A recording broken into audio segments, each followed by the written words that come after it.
ELIAS THORNE, a titan in the tech sphere, stood on his balcony, the sprawling cityscape of Neo-Viridia stretching before him like a shimmering circuit board. Rain, a constant companion in this perpetually evolving metropolis, slicked the glass and blurred the neon-drenched panorama. He wasn't merely watching the city. He was absorbing it, feeling its pulse, its relentless drive. This was his domain, the kingdom he had meticulously crafted from lines of code and audacious ambition. Just moments ago, he was a man confident in his empire, secure in the love of his family. Now, that foundation had crumbled, revealing a cavernous abyss of deceit. It started with a digital ghost of misplaced folder on his ever-efficient assistant, Anya's, desktop. It was labeled, "THORNE Foundation Confidential." ELIAS rarely delved into the granular details of the Foundation. He entrusted that to his father, Alistair Thorne, a man whose name was synonymous with philanthropic endeavors and old-world grace. But something about the misplaced folder, the unusual urgency in Anya's apology, tugged at his subconscious. Inside, buried beneath layers of seemingly innocuous spreadsheets and donation reports, lay the truth. A complex network of transactions, all originating from the Thorne Foundation's coffers, funneled into a labyrinth of offshore accounts in tax havens scattered across the globe, the Cayman Islands, Panama, even a shadowy bank in Andorra. Each trail, painstakingly obfuscated, led back to one undeniable source: his family. His father, Alistair, the pillar of society; his mother, Eleanor, the queen bee of Neo-Viridia's high society; and his younger sister, Seraphina, the free-spirited artist constantly struggling to find her place in the world. ELIAS had poured a considerable portion of his wealth into the Thorne Foundation, envisioning it as a vessel for positive change, a catalyst for innovation in education, healthcare, and sustainable energy. He had trusted his father, implicitly, to steward his vision, too engrossed in the demanding intricacies of Thorne Technologies, his multi-billion-dollar tech conglomerate, to scrutinize the Foundation's operations. That trust was now shattered, replaced by a bitter taste of betrayal. Fueled by a chilling mix of disbelief and rage, ELIAS spent the next 48 hours buried in the digital underworld, his sharp intellect dissecting the intricate web of deceit. He employed advanced forensic accounting software, bypassed layered security protocols, and traced the flow of money with the relentless precision of a heat-seeking missile. He discovered falsified invoices, fabricated grant applications, inflated expense reports, and shell corporations registered under aliases, all designed to conceal the truth. The scale of the operation was staggering, the audacity breathtaking. The deeper he dug, the more he uncovered. Alistair and Eleanor hadn't merely dipped into the Foundation's funds. They had systematically looted it, siphoning off millions to maintain their extravagant lifestyle, fund their secret investments, and secure Seraphina's fledgling art career. They had used his generosity, his trust, as a weapon against him. The betrayal wasn't just financial. It was a profound violation of the familial bond. He had always strived to provide for his family, ensuring their comfort and well-being. He had believed in their inherent goodness, their unwavering loyalty. Now, he felt like a naive fool, a pawn in their elaborate game. He needed answers. He needed to understand the why. He booked a meeting at the Thorne family estate, Etheria, a sprawling, meticulously landscaped mansion nestled in the exclusive enclave of the Viridia Heights. The estate, a monument to old money and impeccable taste, felt suffocating, a gilded cage built on lies. As ELIAS stepped into the opulent living room, he was met with a carefully curated tableau of familial warmth. Alistair sat in his leather armchair, sipping a vintage scotch, his expression a practiced blend of serenity and authority. Eleanor, draped in a pearl-encrusted gown, greeted him with a kiss on the cheek, her eyes betraying a flicker of unease. Seraphina, clad in her usual eclectic attire, fidgeted nervously in the corner, avoiding his gaze. "Elias, darling, so good to see you," Eleanor purred, her voice a silken melody that now grated on his ears. "We were just discussing your latest innovation. Truly groundbreaking." Elias offered a curt nod, his gaze sweeping across the room, taking in the priceless artwork, the antique furniture, the sheer opulence that had been funded by his generosity. He gestured towards a hidden projector screen that descended from the ceiling. "I have something I'd like to share with you," he said, his voice devoid of warmth. He activated the projector, and the stark reality of their deception filled the room. The intricate web of transactions, the offshore accounts, the falsified documents all laid bare for them to see. The carefully crafted facade of familial harmony began to crumble. Alistair sputtered, his face flushing crimson. "Elias, what is the meaning of this?" Eleanor's composure faltered, her eyes darting nervously between Elias and Alistair. "There must be some mistake," she stammered. Seraphina burst into tears, burying her face in her hands. "I didn't know," she sobbed. "I swear, I didn't know where the money came from." Elias remained impassive, his gaze unwavering.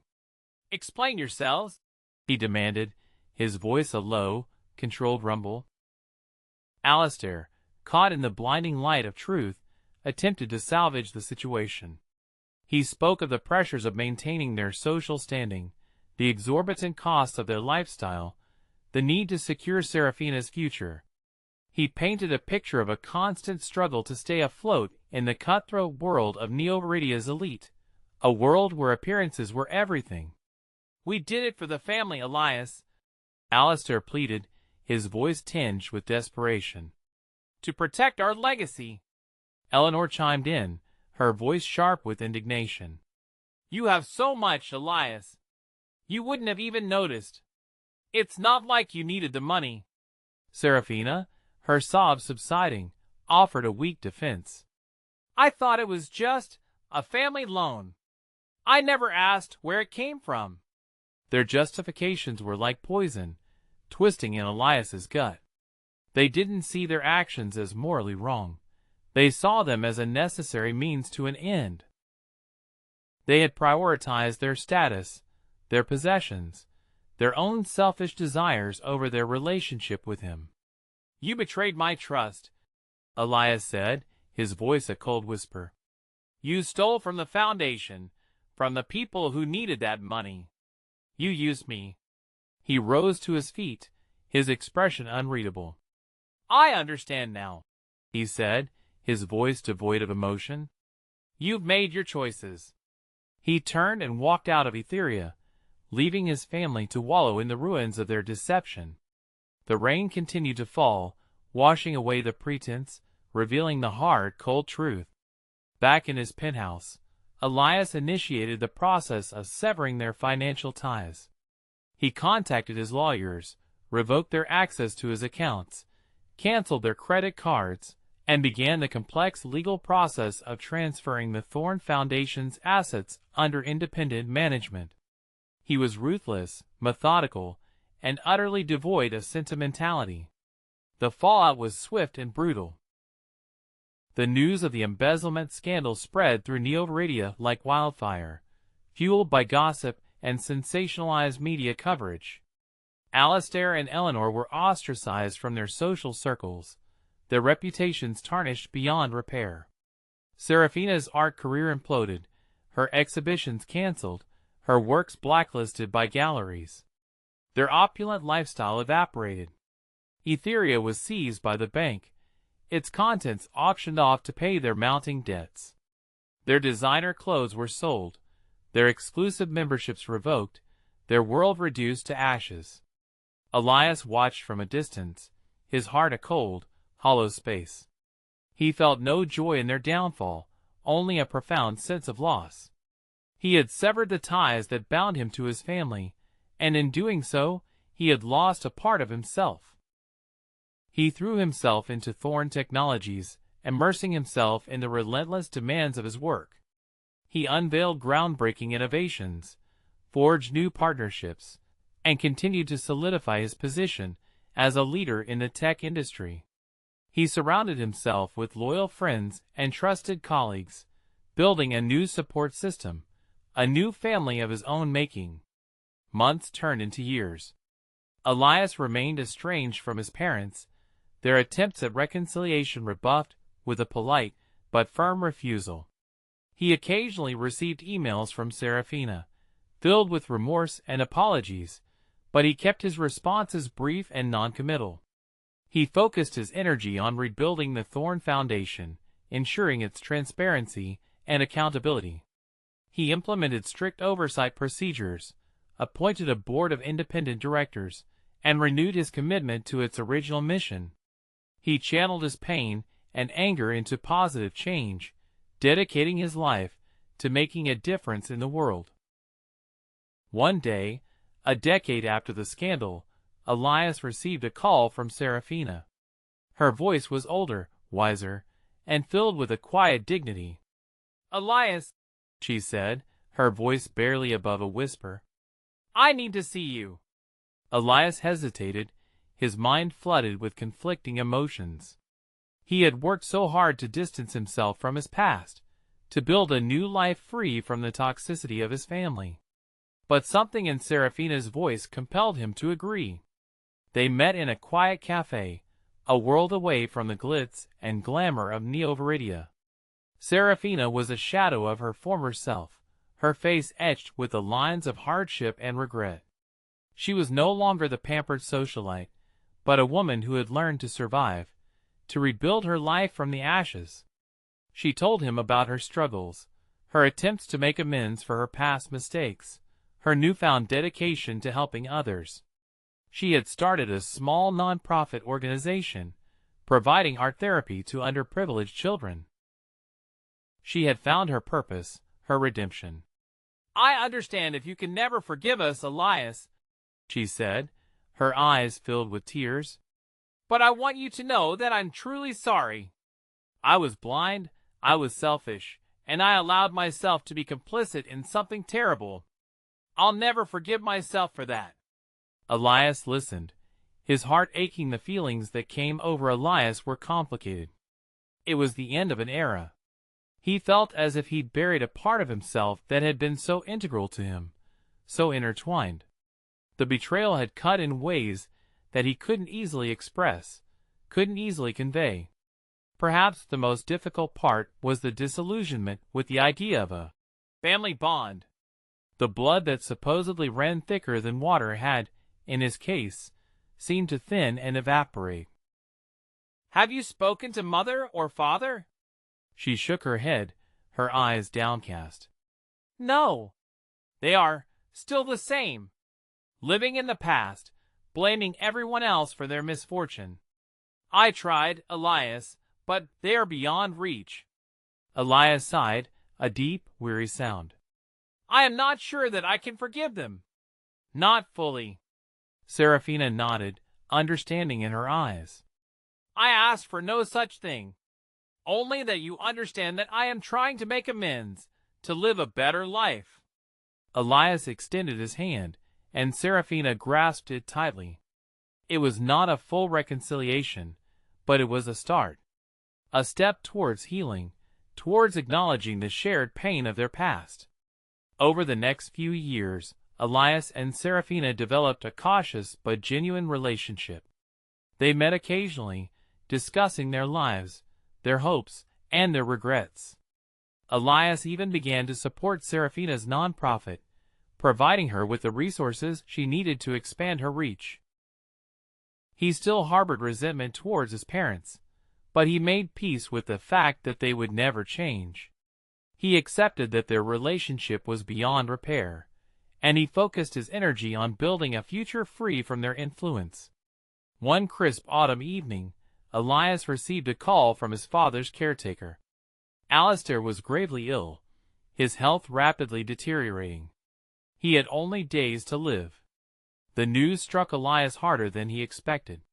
Despite everything, Alistair was still his father, the man who had shaped his early life, the man he had once looked up to. He felt a surge of conflicting emotions: anger, resentment, sadness, and a flicker of something akin to love. He decided to visit Alistair to say goodbye. He found his father frail and weak, lying in a hospital bed, his once powerful frame reduced to a fragile shell. Eleanor sat by his side, her eyes red and swollen. Alistair looked up at ELIAS, his gaze filled with a mixture of regret and resignation. "ELIAS," he whispered, his voice barely audible. "I'm sorry." ELIAS sat down beside him, his hand hovering over his father's. He didn't know what to say, how to bridge the chasm of resentment that separated them. "I know I made mistakes," Alistair continued, his voice growing weaker.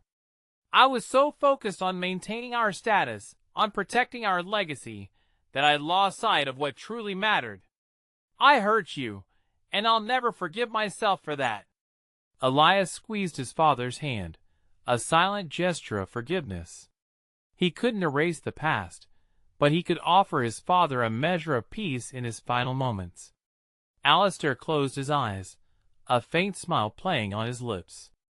"Thank you, ELIAS," he whispered. "Thank you." He drifted off to sleep, and ELIAS sat by his side, watching as his father's breath grew shallower and shallower. Finally, with a soft sigh, Alistair Thorne passed away. ELIAS felt a wave of grief wash over him, a profound sense of loss that transcended the years of estrangement and resentment. His father was gone, and with him, a part of his own history, his own identity. He stayed with Eleanor for a while, offering her comfort and support. He knew that she would never fully understand the extent of their betrayal, but he also knew that she was suffering, and he couldn't abandon her in her time of need. After Alistair's funeral, ELIAS made a decision. He resolved to let go of the past, to forgive his parents, and to move forward with his life. He couldn't change what had happened, but he could choose how he responded to it. He continued his philanthropic work, expanding the Thorne Foundation's reach and impact. He remained close to Serafina, supporting her nonprofit and forging a genuine bond of friendship. He surrounded himself with people he trusted and built a life based on integrity, compassion, and purpose. Years later, ELIAS Thorne stood on the balcony of his penthouse, the city lights twinkling before him like a million tiny stars. He was no longer the angry, betrayed young man who had vowed to destroy his family. He was a wiser, more compassionate man who had learned to forgive, to heal, and to find meaning in the midst of loss. He had inherited a legacy of wealth and privilege, but he had also inherited a legacy of betrayal and deceit. He had chosen to break the cycle, to forge his own path, to create a legacy of his own making. The rain continued to fall, washing away the past, nourishing the future. And ELIAS Thorne, the tech titan turned philanthropist, stood tall, his gaze fixed on the horizon, ready to face whatever challenges lay ahead.